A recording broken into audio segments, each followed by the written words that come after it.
তো যাই হোক, এই মাহে রমজানুল মুবারক আমাদের সম্মুখে আসতেছে। আল্লাহ তাবারক তাআলা সূরা বাকারার মধ্যে বলেছেন, ইয়া আইয়ুহাল্লাযীনা আমানু, এ আমার ঈমানদার বান্দারা, কুতিবা আলাইকুমুস সিয়াম, তোমাদের উপরে সিয়ামকে ফরজ করা হয়েছে।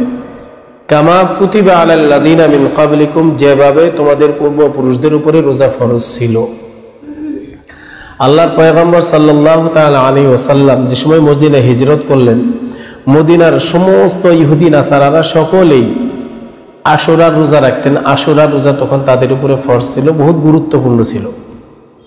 আল্লাহ রাসূল সাল্লাল্লাহু আলাইহি ওয়াসাল্লাম এটা দেখার পরে যারা ঈমান আনছিল তারা তাদের সাথে আসরের রোজা রাখতেন, আসরের রোজা রাখতেন।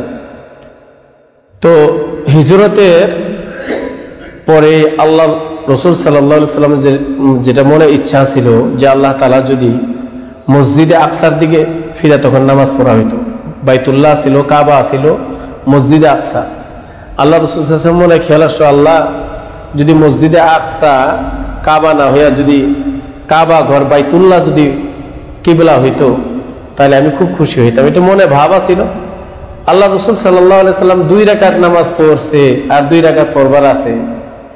আল্লাহ তাআলা ওনার হাবিবকে খুশি করার জন্য আল্লাহ সাথে সাথে হুকুম করলেন, পয়গম্বর আমার হাবিব, আপনার মনে কি চাইতেছে আমি জানি, জান আমি আল্লাহ আপনার মনের কথা খুশি করে দিলাম। বাকি 2 রাকাত নামাজ কিবলার দিকে ঘুরে পড়েন, আজকের থেকে কিবলা বাইতুল্লাহ। সুবহানাল্লাহ। এই কিবলার বা হিজরতের 18 মাস পরে মক্কা থেকে আল্লাহর পয়গম্বর সাল্লাল্লাহু আলাইহি ওয়াসাল্লাম হিজরত করে যে মদিনায় গেলেন, 18 মাস পরে শাবান মাসে, এই যে এই মাসে রমজানের 1 মাস আগে আল্লাহ তাবারক তাআলা এই কোরআনে কারীমের 183 নম্বর সূরা বাকারার আয়াত নাযিল করেন, ইয়া আইয়ুহাল্লাযীনা আমানু, ঈমানদার বান্দারা যারা ঈমান এনেছো, কুতিবা আলাইকুমুস সিয়াম, তোমাদের উপরে রোজা ফরজ করা হয়েছে। আশুরার রোজা তোমাদের উপরে ফরজ না, জরুরি না, যদি রাখো নফল ইবাদত।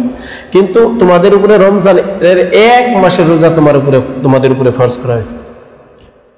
কামা কুতিবা আলাল্লাযীনা মিন ক্বাবলিকুম, যেভাবে অন্য নবীদের উম্মতদেরকে সময়ে সময়ে রোজা ফরজ করা হয়েছে। কেউ 10 দিন, কেউ 15 দিন, কেউ আশুরার রোজা, কেউ শাওয়ালের রোজা ইত্যাদিতে ফরজ আছে। কিন্তু তোমাদের উপরে পরিপূর্ণ 1 মাসের আগন্তুক যে মাস আসতেছে, এ কোরআনের আয়াত নাজিল হয়েছে শাবান মাসে, বলতেছে আগামী মাসে যে মাস আসতেছে এই পুরা মাস তোমাদের উপরে রোজা ফরজ করা হলো।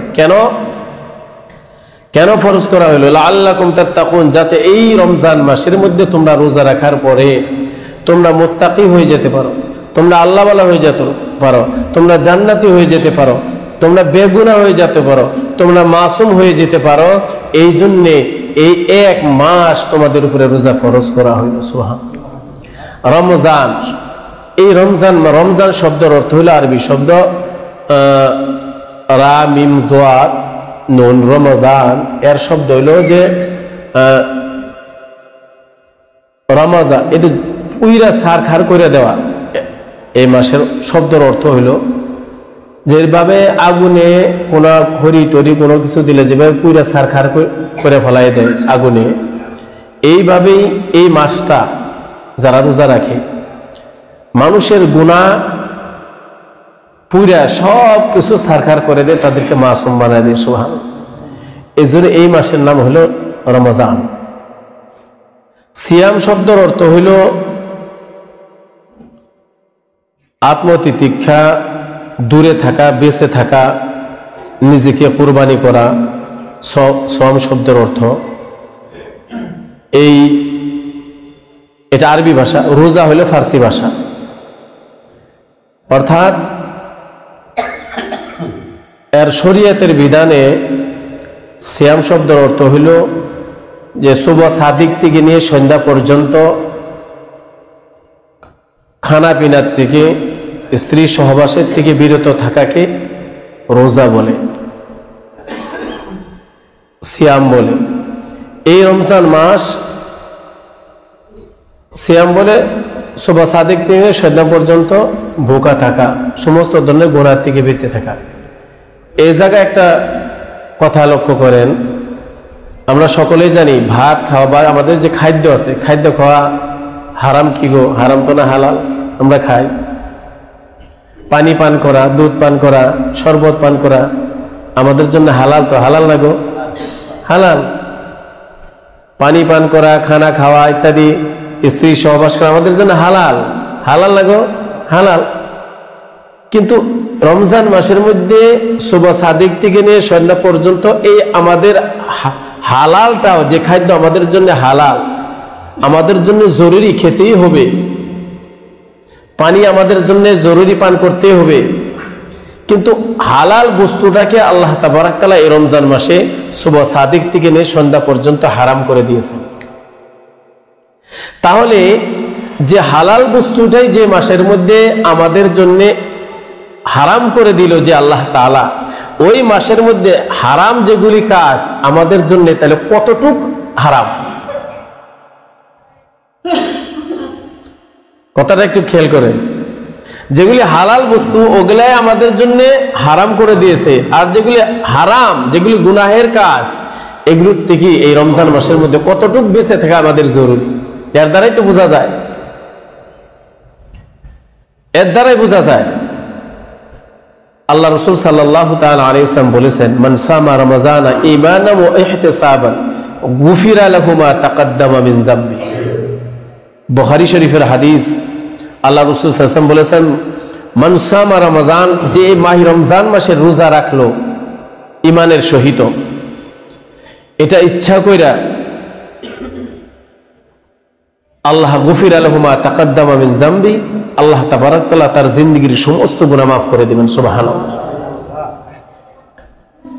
এই রমজান মাস দেখেন আমাদের জন্য যে হালাল খাদ্যকে আল্লাহ তাআলা দিনের বেলায় হারাম করলো, এই খাদ্য রমজান মাসের মধ্যে আমরা যা সেহরি খাবো, যারা আমরা ইফতার করব, রাতের বেলায় তারাবির পরে যে আমরা ভাত খাবো, ইত্যাদি ইত্যাদি আমরা কেন খাবো? আর কত আমরা বাইসা খাই যে এটা খেলে গ্যাস হবো, রোজা রাখতে কষ্ট হবো, একটু কম করে খাওয়া লাগবো, নয় কষ্ট বেশি হবো, ইত্যাদি ইত্যাদি চিন্তা করে একটু শক্তি আসার জন্য রমজান মাসের সেহরি খাওয়ার জন্য আমরা একটু গাখির রোজ করি। অর্থাৎ রমজান মাসের মধ্যে গরিব থেকে মালদার পর্যন্ত 11 মাস আমরা যা খাই, তার থেকে রমজান মাসের মধ্যে সবাই আমরা ভালো মন্দ খাওয়ার জন্য আমরা চেষ্টা করি, আল্লাহ তাআলা বরকত দিয়ে দেয়। সুবহানাল্লাহ। তো এই যে খাই, যে আমরা কেন খাই? যে আমরা রমজান যে রোজা যে রাখবো, আগামীকাল যে আমরা রোজা রাখবো, সেহরি আমরা এত সুন্দর করে ভালো খাওয়ার জন্য চেষ্টা করি, যাতে রোজা রাখার জন্য সুবহ সাদিক থেকে নিয়ে সন্ধ্যা পর্যন্ত রোজা যে রাখবো, এর মধ্যে যেন আমাদের শরীরের মধ্যে কোনো ঝামেলা না আসে, কোনো গ্যাস না হয়, কোনো ব্রেনি প্রেশার না আসে, আমাদের যাতে থাকাওয়াট এহসাস না হয়, এই ধরনের খানা আমরা চুজ করি, এই ধরনের খানা আমরা ব্যবহার করি। কেন? যে আমরা রোজা ভালো করে রাখতে পারি। আর এর জন্য আল্লাহ তাবারাক তাআলা আপনার আমার এই রোজার মাসের যত খানা আমরা যে খাইতেছি, কেন? রোজাকে ভালো করে রাখবো, আল্লাহর ইবাদত ভালো করে খাবো, ইফতারও করে বেশি খাওয়া যাবো না গো ভাই, তারাবি পড়তে কষ্ট হবো, কত চিন্তা। এই চিন্তার জন্য সারা রোজার মাসে যত ভালো মন্দ আমরা খাবো, আল্লাহ তাবারাক তাআলা এর মধ্যে বরকত দেব। 1 পয়সার খানার হিসাব আল্লাহ তাআলা কিয়ামতের দিন নিবেন না। সুবহানাল্লাহ। 1 পয়সার হিসাব নিবেন না। কেন? যা করতেছি আমরা এই রমজানের রোজা শুদ্ধভাবে রাখার জন্য করতেছি, তারাবির নামাজ ভালো করে আমরা আদায় করবো এই জন্য আমরা করতেছি, রাত্রেবেলা আমরা ভালো করে ইবাদত করবো এই জন্য আমরা করতেছি, যার জন্য আল্লাহ তাবারাক তাআলা রমজান মাসের রোজার কোনো হিসাব নেব। তারপরে দেখেন এই রমজান মাসের মধ্যে কত ফজিলত, কত বরকত আল্লাহ তাবারাক তাআলা এই রমজান মাসের মধ্যে দিয়েছে। এই রমজান মাসের মধ্যে কেউ যদি একটা ইবাদত করে, 1 রাকাত যদি নামাজ পড়ে, তাহলে অন্য মাসের মধ্যে 70 রাকাত পড়ার সমতুল্য সওয়াব আল্লাহ তাআলা তার আমলনামায় দিয়ে দিবেন। সুবহানাল্লাহ।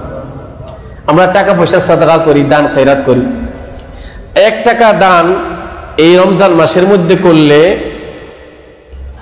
অন্য মাসের মধ্যে 70 টাকা দান করার সমতুল্য সওয়াব আল্লাহ তাআলা আমলনামায় দিয়ে দিবেন। সুবহানাল্লাহ।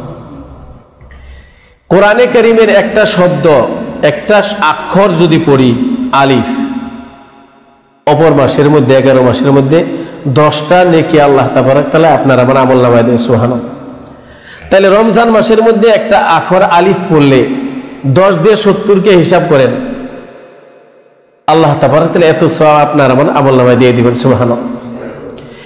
এই রমজান মাস সম্মুখে যে আসতেছে আমাদের, এই রমজান মাসের মধ্যে দেখবেন যারা বেমারি, যাদের ডায়াবেটিস আছে, যাদের অন্য অন্য পেশাবের, পায়খানার ইত্যাদি ইত্যাদি, ব্রেনের বা শারীরিকভাবে যাদের বেমার আছে, যারা একশরী আল্লাহর উপরে ভরসা করে যারা রোজা রাখে, তাদেরকে জিজ্ঞাসা করবেন যে ভাবছিলাম এই বছর আর রোজা রাখা আমার দ্বারাই হবো না, কিন্তু রোজা কিভাবে চলে যায়। কারণ যার আল্লাহর উপরে ভরসা আছে, আল্লাহ তাবারক তাআলা রোজা রাখার মতো সুস্থতা ওই বেমারের থেকে বাঁচাই আল্লাহ স্বয়ং নিজে তারাকে সহায় করে দিয়ে দেয়। সুবহানাল্লাহ। তার রোজা পার হয়ে যায়। আর যারা রোজা রাখে না তাদের যে মুসিবত, তাদের এত মুসিবত, ওই যে বিড়ি একটা টান দিলে পলায় টানা লাগে, ভাত চারটা খেলে পলায় খাওয়া লাগে, কত পেরেশানির মধ্যে তারা থাকে, কত পেরেশানির মধ্যে তারা খায়, আর দোয়া করে আল্লাহ তাড়াতাড়ি এই মাসটারে শেষ করে দেয়। বহুত লম্বা মাস যাইতেছে না, মুসিবত তাদের, তাই না গো? কিন্তু যারা রাখতেছে, যারা বহুত পেরেশানির মধ্যেও যদি থাকে, বেমারের মধ্যেও যদি থাকে, রোজা রাখার জন্য যদি তাওয়াক্কাল করে, আল্লাহ তাবারক তাআলা রাখার জন্য ওই পর্যায়ে আল্লাহ তাবারক তাআলা তাকে বানায় দেয়, তার উপরে আল্লাহর রহমত পাঠায় দেয়, আল্লাহ তাআলা তাকে সুস্থ বানায় দেয়। পুরো রোজার মাস সহি শুদ্ধভাবে তারা রোজা রাখে, তারা টেরি পায় না। সুবহানাল্লাহ। এরকমও বহুত বিদ্যা মানুষ আছে সমাজে, যারা কিন্তু রোজা রাখাটা ঠিক না, অ্যাকচুয়ালি ঠিক না, এত বিদ্য, রোজা রাখাটা ঠিক না, তারা সাদকা দিয়ে দিলে হয়। কিন্তু তাকে জিজ্ঞেস করবেন যে চাচা এবার রোজা থাকবে, বা বাবা রোজা রাখো না, এবার রাখবার পাবা না। তারা কব যে এই ছোট থাকতে এত কষ্ট করে রোজা রাখছি, এই জুন জুলাই মাসের রোজা এত লম্বা, খালি মুড়ি খাইয়ে পানি খাইয়ে রোজা রাখছি, গাড়ি পাইছি, নাঙ্গুলা দিছি, ধান কাটছি, খেতে রোজা রাখছি, আর এই রোজা এই সহজে বাদ দিব না। আছে না গো মানুষ? আছে। কিন্তু এর পরিপ্রেক্ষিতে দেখবেন হাট্টা কাট্টা জোয়ান একজন রোজা রাখে নাই, রোজা রাখে নাই, তার ইমানই নাই। তার কি নাই? ইমানই নাই। এই রমজানের রোজা যে রোজা রাখবো, আল্লাহ তাবারক তাআলা স্বয়ং নিজে তাদেরকে রমজান মাসের রোজার কি বদলা আল্লাহ তাআলা নিজে দিব। এই রমজান মাসের মধ্যে আমরা যারা আছি, এই রমজান মাসের মধ্যে আমাদের পরিবার, আমাদের পরিজন, আমাদের ছেলে সন্তান, আমাদের আত্মীয় স্বজন সকলকে আমরা অ্যালার্ট করব। কি এইভাবে অ্যালার্ট করব, দেখবেন এই কিছুদিন আগে মানে ঈদই ছিল, অরুণোদয় আসনি, বাবা রে বাবা, মানুষের ভিড়, যে জায়গায় ফর্ম ফিল আপ করা হয়, মহিলা কেউ আর বাড়িতে থাকে নাই, কারণ পয়সা ঢুকবো। কারণ কি? পয়সা ঢুকবো। সব লাইনে লাইন, হাই হাই ভিড় ব্যাংকে আর হাট বাজারে অরুণোদয়, তাই না গো? কেন ভিড়? দেখা দেখি 1200 টাকা নাকি 2500 টাকা কি একটা মান্থলি ঢুকতেছে, এই পয়সার জন্য এত হুরা তারা। কের হুজুর, কের মৌলবী, কের ইমাম সাহেব, হাজি গাজি, কারো পরিবার বাড়িতে নাই, সব পয়সার জন্য ভিড়, ব্যাংকে, রাস্তাঘাটে, বাজারে ভিড়ই আর ভিড়, কোন হানার যাওয়া যায় না। কথাটা ঠিক না গো? না মিছা কথা বলতেছি? এগুলো তো হইতে হচ্ছে, হয় না গো? কত টাকা দিব দুনিয়ার মধ্যে, এই টাকা দিব, সবকিছু শেষ করতেছে। আইসে দেখবেন এই ইলেকশন আসতেছে সম্মুখে, নেতা আসবো, আমার যদি ভোটটা দেন, আমি তো আপনাকে খেদমতের জন্য আসছি। দেখবেন আপনাকে রাস্তা সমস্ত সমস্যা, দেখবেন আপনার 101টা সমস্যা যদি থাকে, হ্যাঁ 201টা করবো যে সব সমস্যা আমি দূর করে দিব। কোনো গ্যারান্টি আছে কি? এই যে নেতা গেতাছে, কেতা গেতাছে, কেউ কি করে কি গো, কিন্তু গ্যারান্টি কিবা দেয়? তাও আমরা মানুষের, সাধারণ একজন মানুষের কথা আমরা বিশ্বাস করে নেই, তার পুরো ভোটটা আমরা দিয়ে দিই, কিন্তু পরে জিল কিছু পাই না। কিন্তু আপনার আমার যে বিশ্বাসী মানুষ, যার দ্বারাই আল্লাহ তাআলা নিজে গৌরব করে, আমাদের প্রিয় হাবিব জনাবে মুহাম্মদুর রাসূলুল্লাহ সাল্লাল্লাহু আলাইহি সাল্লাম, যে মানবের শ্রেষ্ঠ মানব, তিনি বলতেছে যে রোজা রাখবো এই মাসে, যে মাসে রোজা রাখবো, একটা না, দুইটা না, 70টা না, 1000 না, লাখ না, স্বয়ং আল্লাহ তাআলা মালিকে নিজে, যে মালিকে এই পৃথিবীর সৃষ্টি করছে, যে মালিকে আপনাকে আমাকে সৃষ্টি করছে, সে মালিকে নিজে দিদার করব, দেখা করব যদি এই মাসের রোজা যে রাখে। সুবহানাল্লাহ। এক হাদিসের মধ্যে আছে, এই রোজাদারদের যে সময় জান্নাতের ফয়সালা হবো, হাদিসের মধ্যে ফিল জান্নাতে সামানিয়াতু আবওয়াব মিনহা বাবুন ইউসাম্মা রায়ান লা ইয়াদখুলুহু ইল্লা সায়িমুন। জান্নাতের মধ্যে একটা দরওয়াজা আছে যার